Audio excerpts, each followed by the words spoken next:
அன்பு நேயர்களுக்கு எனது இனிய வணக்கங்கள். கடகராசிக்கார நேயர்களாகிய உங்களை இந்த வீடியோ பதிவின் மூலமாக சந்திப்பதில் எனக்கு மட்டற்ற மகிழ்ச்சிங்க.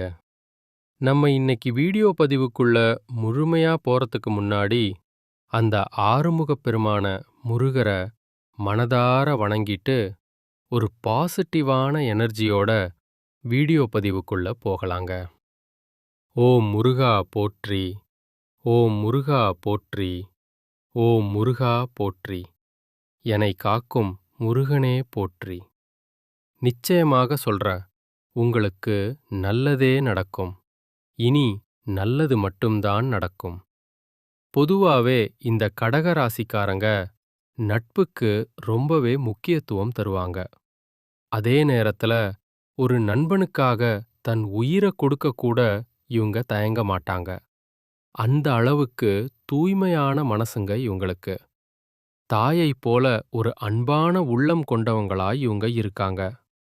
அடுத்தவங்க எல்லாம் இது நம்மால முடியாதுப்பா அப்படின்னு சொல்லி ஒதுக்கி வச்ச காரியத்தை கூட ரொம்ப அழகா திட்டம் தீட்டி விடாமுயற்சி பண்ணி அந்த காரியத்துல மிகப்பெரிய வெற்றி அடையக்கூடியவங்க தான் நீங்க. உங்களை பொறுத்த வரைக்கும் பொதுவாகவே நீங்க ரொம்ப துருதுருன்னு இருப்பீங்க. அதே நேரத்துல கொஞ்சம் கோபக்காரங்களாகவும் இருப்பீங்க. ஆனா அந்த பிடிவாதமான கோபத்துக்கு பின்னாடி ஒரு நியாயம் இருக்கும். உங்களை பொறுத்த வரைக்கும் நான் மட்டும் நல்லா இருக்கணும் அப்படிங்கிற சுயநலம் துளி கூட கிடையாதுங்க. தன்னை சுத்தி இருக்கிற எல்லோருமே நல்லா இருக்கணும், எல்லாரும் சந்தோஷமா வாழணும் அப்படிங்கிற ஒரு பொதுநல குணத்தோட தான் நீங்க வாழ்ந்துட்டு இருக்கீங்க. இவ்வளவு அருமையான நற்குணங்களைக் கொண்ட கடகராசி அன்பர்களே, எல்லாரும் ஆரோக்கியமா நல்லா இருக்கீங்களா?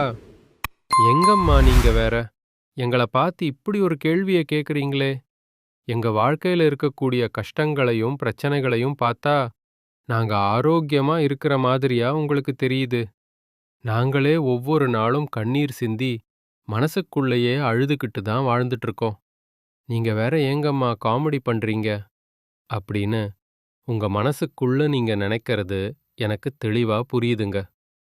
கடகராசிக்காரர்களே, கொஞ்சம் நிதானமா நான் சொல்றத கேளுங்க. உங்க வாழ்க்கையில இருக்கக்கூடிய இந்த கஷ்டமான சூழ்நிலை எல்லாமே இனி வரக்கூடிய காலங்கள்ல மெல்ல மெல்ல மறையப் போகுதுங்க. உங்களுடைய நீண்ட நாள் ஆசைகள் கனவுகள் எல்லாமே ஒவ்வொன்னா நிறைவேறப் போகுது. இதுவரைக்கும் திருமணமாகாம தள்ளி போயிட்டு இருந்தவங்களுக்கு கூடிய சீக்கிரம் கல்யாண மாலை தேடி வரப்போகுது. குழந்தை பாக்கியம் இல்லாம ஏங்கி தவிச்சவங்களுக்கு மழலைச் செல்வம் கிடைக்கப் போகுது. அது மட்டும் இல்லாம பூர்வீக சொத்து ரீதியாக நீங்க சந்திச்ச அந்த பெரிய இழுபறிகள் பிரச்சனைகள் எல்லாத்துக்கும் இப்போ ஒரு நிரந்தர தீர்வு கிடைக்கப் போகுதுங்க. உங்களுக்கு நியாயமா வரவேண்டிய அந்த பூர்வீக சொத்து இனி உங்க கைக்கே வந்து சேரப்போகுது. இது நாள் வரைக்கும் உன்னால எங்களுக்கு என்ன பயன் அப்படின்னு உங்கள வேண்டாம்னு உதறி தள்ளிட்டு போன சொந்த பந்தங்கள் எல்லாருமே இனி வரக்கூடிய காலங்கள்ல உங்களை தேடி உங்ககிட்ட பேச வரா போறாங்க பாருங்க. கடகராசிக்காரர்களே, இப்போ கிரக நிலைகளை பார்த்தோம்னா உங்களுக்கு ராகு பகவான் ஒரு பிரம்மாண்டத்தையும் சுக்கிர பகவான் பணவரவையும் திடீர் ராஜயோகத்தையும் தரக்கூடிய விதமா அமைஞ்சிருக்காரு. குறிப்பா சொல்லணும்னா பிப்ரவரி மாதம் 5ஆம் தேதியிலிருந்து மார்ச் மாதம் 9ஆம் தேதி வரைக்கும் நடக்கப் போற சுக்கிரன் மற்றும் ராகுவின் பெயர்ச்சி கடகராசிக்காரர்களோட வாழ்க்கையில மிகப்பெரிய மாற்றங்களை ஏற்படுத்த போகுதுங்க. இந்த 2 கிரகங்களும் உங்க ஜாதகத்துல நல்ல நிலையில இருந்தா உங்க வாழ்க்கை தரம் வேற லெவலுக்கு உயரும். சுக்கிர திசை மற்றும் சுக்கிர புத்தி இப்போ உங்களுக்கு நடக்குதுன்னா மிகப்பெரிய யோகம் உண்டாகும். ராகுவை கண்டு நீங்க பயப்படவே தேவையில்லைங்க. ஏன்னா நீங்க வாழ்க்கையில பெரிய அளவுல சாதிக்கிறதுக்கு இந்த ராகு பகவான் தான் உங்களுக்கு துணையா நிக்க போறாரு. கடகராசிக்காரங்க எப்போதுமே அன்பானவங்க, பாசமானவங்க, இரக்க குணம் கொண்டவங்க. இவங்க ஒரு லட்சியத்தை முடிவு பண்ணிட்டாங்கன்னா அத நோக்கி ஓடிக்கிட்டே இருப்பாங்க. மற்றவர்களுக்கு துக்கத்துல உதவி செய்யணும் அப்படிங்கிற அந்த உயர்ந்த மனப்பான்மை கொண்டவர்களா இவங்க இருக்காங்க. தன் குடும்பத்துக்காக உயிரையும் கொடுக்கும் ராசி இவங்க.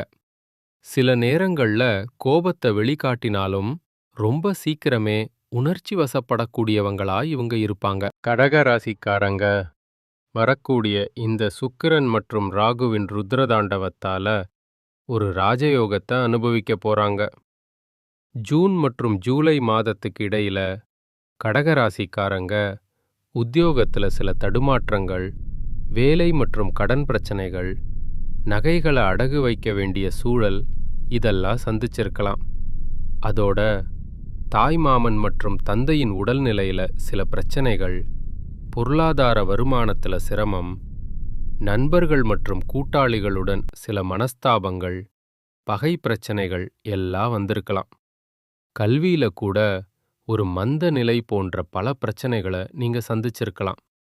கால்வலி, பல்வலி, சளி தொந்தரவு, சுவாச பிரச்சனைகள், வயிறு சம்பந்தப்பட்ட தொந்தரவுகள் அப்படின்னு சில உடல் உபாதைகளோ உங்களை வாட்டியிருக்கலாம். ஆனா இனி கவலைப்படாதீங்க. இந்த எல்லா பிரச்சனைகளும் சூரியனை கண்ட பனி போல காணல் நீரா கரையப்போகுது. உங்களுடைய உடல்நிலை இனி ரொம்பவே ஆரோக்கியமா இருக்க போகுது. மனசு தைரியமா இருக்கும். மனக்கவலைகள் முழுமையா நீங்க போகுது. சனி பகவான் வக்ர நிவர்த்தி அடையறதுனால கடகராசிக்காரர்களுக்கு இது ஒரு பொற்காலம் தொடங்கிடுச்சுன்னு தான் அர்த்தம். இனி கெட்டது நடக்காதுங்க. திடீர் வருமானம் கிடைக்கும். தேவையில்லாத வம்பு வழக்குகள் இனி இருக்காது. சூரிய பகவான் தன் சொந்த வீட்டை பார்க்கறதுனால உங்க பொருளாதார நிலை ரொம்பவே மேம்படும். அரசாங்க வேலைக்காக காத்துட்டு இருக்கிறவங்களுக்கு நல்ல செய்தி வர வாய்ப்பிருக்கு. ராகுவும் சுக்கிரனும் நட்பு கிரகம் அப்படிங்கிறதுனால இந்த கிரகங்களின் சேர்க்கை உங்களுக்கு பெரும் யோகத்தை தரும். வெளிநாட்டில் வேலை செய்கிறவங்களுக்கு பதவி உயர்வு கிடைக்கும். குடியுரிமை மற்றும் விசா சம்பந்தப்பட்ட பிரச்சனைகள் உங்களுக்கு சாதகமா முடியும். புதுசா சொத்து வாங்கும் யோகம் இப்போ பிரகாசமா இருக்கு. பிப்ரவரி மாசத்துல ஏதேனும் ஒரு நல்ல நாள்ல பூமி பூஜை செய்யறதுக்கு முயற்சி பண்ணுங்க. திடீர் திருமணங்கள் நடக்க வாய்ப்பிருக்கு. நீங்க ஆசைப்பட்ட மாதிரியே திருமணமும் குழந்தை பாக்கியமும் உங்களுக்கு கிடைக்கும். சகோதர உறவுகள் மற்றும் தாய்மாமன் உறவுகள்ல இருந்த கசப்புகள் நீங்கி உறவு மேம்படும். உடல் ஆரோக்கியம் சீராக இருக்கும். ஆனா ஒன்னு மட்டும் கவனிச்சுக்கோங்க. யாருக்கும் ஜாமீன் கையெழுத்து மட்டும் இப்போதைக்கு போட வேண்டாம். அதை தவிர்ப்பது ரொம்ப நல்லது. லாட்டரி சீட் எடுக்கணும்னு தோணுதா? தைரியமா இருங்க. உங்களுக்கு யோகம் இருக்கு. அரசியல்ல இருக்கிறவங்களுக்கு திடீர் மாற்றமும் பதவியும் வரலாம். அரசாங்க தேர்வுகளுக்கு நீங்க தைரியமா தயாராகி எழுதலாம். ஆசிரியர் பணி, கலைத்துறை, கணக்குத்துறை, வங்கித்துறை, மருத்துவம், இரும்பு மற்றும் நெருப்பு சம்பந்தமான வேலை செய்றவங்க, அப்புறம் நகைக்கடை வச்சிருக்கிறவங்க, பட்டி தொழில் செய்றவங்க, வெளிநாட்டுல டிரைவரா வேலை செய்றவங்க, இவங்க எல்லாருக்குமே இந்த மாதம் ஒரு அற்புதமான யோகமான மாதமா அமையப்போகுது. பெண்கள் இந்த காலகட்டத்துல மிகப்பெரிய வெற்றியை பெறப்போறீங்க. இது நாள் வரைக்கும் உங்களை மதிக்காம உங்களை வேண்டாம்னு சொல்லிட்டு போன அந்த சொந்த பந்தங்கள் எல்லாருமே இனி வரக்கூடிய காலங்கள்ல உங்களை தேடி வரப்போறாங்க. எனக்கு 30 வயசு ஆயிருச்சு, தலைமுடியெல்லாம் நரைச்சு போச்சு, இன்னும் கல்யாணம் ஆகலையே அப்படின்னு கவலைப்பட்டுட்டு இருக்கிற கடகராசிக்காரர்களே, இனி கவலைப்படாதீங்க. நிச்சயமாக இனி வரக்கூடிய காலங்கள்ல உங்க திருமணத் தடை நீங்கி உங்களுக்கேற்ற சரியான வாழ்க்கை துணையோடு கோலாகலமா திருமணம் நடக்கப் போகுது. திருமணமாகி 4-5 வருஷம் ஆச்சுங்க. பண்ணாத பரிகாரம் கிடையாது, போகாத கோவில் கிடையாது. ஆனா எங்களுக்கு இன்னும் அந்த மழலை செல்வம் மட்டும் கிடைக்கலையே அப்படின்னு கண்ணீர் சிந்துற கடகராசிக்காரர்களே, உங்களுக்கு இந்த காலகட்டத்துல குழந்தை பாக்கியம் கிடைக்கப் போகுது. உங்க குடும்பத்துல சுப நிகழ்ச்சிகள் நடக்கப் போகுது. உங்க ஆசைகள், கனவுகள்ல இருந்த தடைகள் எல்லாம் நீங்க போகுது. படிச்சு முடிச்சிட்டு வேலை தேடிட்டு இருக்கிற இளைஞர்களுக்கு அவங்க படிப்புக்கும் தகுதிக்கும் ஏற்றாற்போல ஒரு கௌரவமான வேலை கிடைக்கப் போகுதுங்க. பூர்வீக சொத்து பிரச்சனைகள் எல்லாம் தீர்ந்து அந்த சொத்து உங்க கைக்கு வரும். உங்கள உதறி தள்ளுனவங்க உங்கள தேடி வருவாங்க. உங்க வாழ்க்கை இனி ஒரு அருமையான வாழ்க்கையா மாறப்போகுது. நீங்க இது நாள் வரைக்கும் பணத்துக்காக 4-5 பேர்கிட்ட கடன் வாங்கி ஒவ்வொரு நாளையும் ரொம்ப கஷ்டப்பட்டு வாழ்ந்திருப்பீங்க. ஆனா இனி வரக்கூடிய காலங்கள்ல நீங்களே 4-5 பேருக்கு பண உதவி செய்யக்கூடிய அளவுக்கு செல்வாக்கு மிக்க வாழ்க்கைய வாழப் போறீங்க. குடும்பத்துல அமைதியும் சந்தோஷமும் நிரந்தரமா நிலவப் போகுது. உங்க கையில செல்வாக்கும் பணப்புழக்கமும் அதிக அளவுல இருக்கப் போகுதுங்க. நிம்மதியான உறக்கம் இல்லாம ஒவ்வொரு நாளும் மன உளைச்சல்ல கண்ணீர் சிந்தி இருப்பீங்க இல்லையா?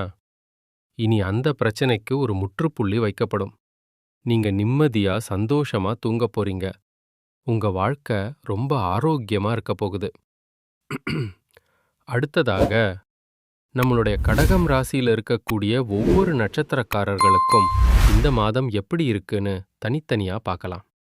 புனர்பூச நட்சத்திரம். கடகம் ராசியில இருக்கக்கூடிய முதலாவது நட்சத்திரம் புனர்பூசம். உங்களுக்கு இந்த மாதம் எப்படி அமைஞ்சிருக்குன்னு பார்த்தீங்கன்னா, பொதுவாவே புனர்பூச நட்சத்திரத்துல பிறந்தவங்க ரொம்ப பொறுமையானவங்க, பொய் சொல்லத் தெரியாதவங்க, ரொம்ப திறமையானவங்க மற்றும் ஒழுக்கமானவங்க. இவங்க எதற்கும் பயப்படாம வாழ்க்கையில முன்னேறுவாங்க. ஆசிரியர் பணி, வங்கி ஊழியர்கள், கமிஷன் வியாபாரம் செய்றவங்க, வெளிநாட்டுல வேலை செய்றவங்க ஆகியோருக்கு இந்த மாதம் ஒரு பொற்காலமா இருக்கப் போகுது. திருமண வாழ்க்கை சிறப்பா அமையும். குழந்தை பாக்கியம் கிடைக்கும். பூர்வீக சொத்து பிரச்சனைகள் தீர்ந்து சொத்து கைக்கு வரும். உடல் ஆரோக்கியம் மேம்படும். பூச நட்சத்திரம். அடுத்ததாக பூச நட்சத்திரம். உங்களுக்கு இந்த மாதம் எப்படி அமைஞ்சிருக்குன்னு பார்த்தோம்னா, பூச நட்சத்திரத்துல பிறந்தவங்க ரொம்பவே கடின உழைப்பாளிகள், திறமைசாலிங்க. நீங்க எதற்கும் பயப்பட தேவையில்ல. இனி தொட்டதெல்லாம் பொன்னாகும். வீடு, இடம், வாகனம் வாங்கும் யோகம் இப்போ கூடி வருது. வெளிநாடு செல்லும் வாய்ப்பு, படிப்புல நல்ல மாற்றம், தொழில்ல மிகப்பெரிய முன்னேற்றன எல்லாமே உங்களுக்கு சிறப்பா அமையப் போகுது. பிரிஞ்சு போன உறவுகள் உங்கள தேடி வருவாங்க. கையில பணப்புழக்கம் அதிகமா இருக்கும். ஆயில்ய நட்சத்திரம். அடுத்ததா ஆயில்ய நட்சத்திரம். உங்களுக்கு இந்த மாதம் எப்படி இருக்குன்னு பார்த்தீங்கன்னா, 2026ஆம் ஆண்டு உங்களுக்கு ஒரு மிகச்சிறந்த ஆண்டா அமையப் போகுதுங்க. மனசுல இருந்த குழப்பங்கள், தடுமாற்றங்கள் எல்லாம் நீங்கி ஒரு நிம்மதி கிடைக்கும். வீடு, வாகனம் வாங்குற யோகம் உங்களுக்கும் இருக்கு. ஐடி துறை, வங்கித்துறை, ஆசிரியர்கள், கமிஷன் வியாபாரம் செய்றவங்களுக்கு இந்த மாதம் ரொம்பவே யோகமான மாதமா அமைஞ்சிருக்கு. மொத்தத்துல கடகராசிய பொறுத்தவரை எல்லா தடைகளையும் நீங்க உடைச்சி எரிஞ்சு மிகப்பெரிய வெற்றி காணப் போறீங்க. உங்க வாழ்க்கையே ஒரு அருமையான வாழ்க்கையா மாறப்போகுது. இனி உங்க வாழ்க்கையில கண்ணீருக்கோ துன்பத்துக்கோ துளி கூட இடம் கிடையாதுங்க. உங்க வாழ்க்கையில இந்த மாதம் மேலும் நல்லதெல்லாம் நடக்கணும்னா நீங்க செய்ய வேண்டிய ஒரு எளிமையான பரிகாரம் என்னன்னு பார்த்தீங்கன்னா, உங்க வீட்டுக்கு பக்கத்துல இருக்கக்கூடிய முருகர் ஆலயத்துக்கு போயிட்டு முருகப்பெருமான மனதார வணங்கிட்டு வாங்க. உங்க வாழ்க்கையில இருக்கக்கூடிய அனைத்து பிரச்சனைகளும் காணாம போயிரும். அதேபோல இன்னொரு சிறப்பான பரிகாரம் என்னன்னா, உங்க வீட்டுக்கு பக்கத்துல இருக்கக்கூடிய கண் பார்வையற்ற குழந்தைகளுக்கு உங்களால முடிஞ்ச உதவிய செஞ்சிட்டு வாங்க. அதுக்காக நீங்க லட்சக்கணக்குல செலவு பண்ணணும்னு அவசியம் இல்லைங்க. ஒரு பேனாவோ, பென்சிலோ இல்ல ஒரு வேளை உணவோ உங்களால முடிஞ்சத செய்யுங்க. இந்த உதவிய செய்யறது மூலமா உங்க கர்ம வினைகள் குறைஞ்சே உங்க வாழ்க்கை ஒரு சொர்க்க வாழ்க்கையா மாறும். நல்லதே நடக்கும். நல்லது மட்டும்தான் நடக்கும். வாழ்க வளமுடன். நன்றி. வணக்கம்.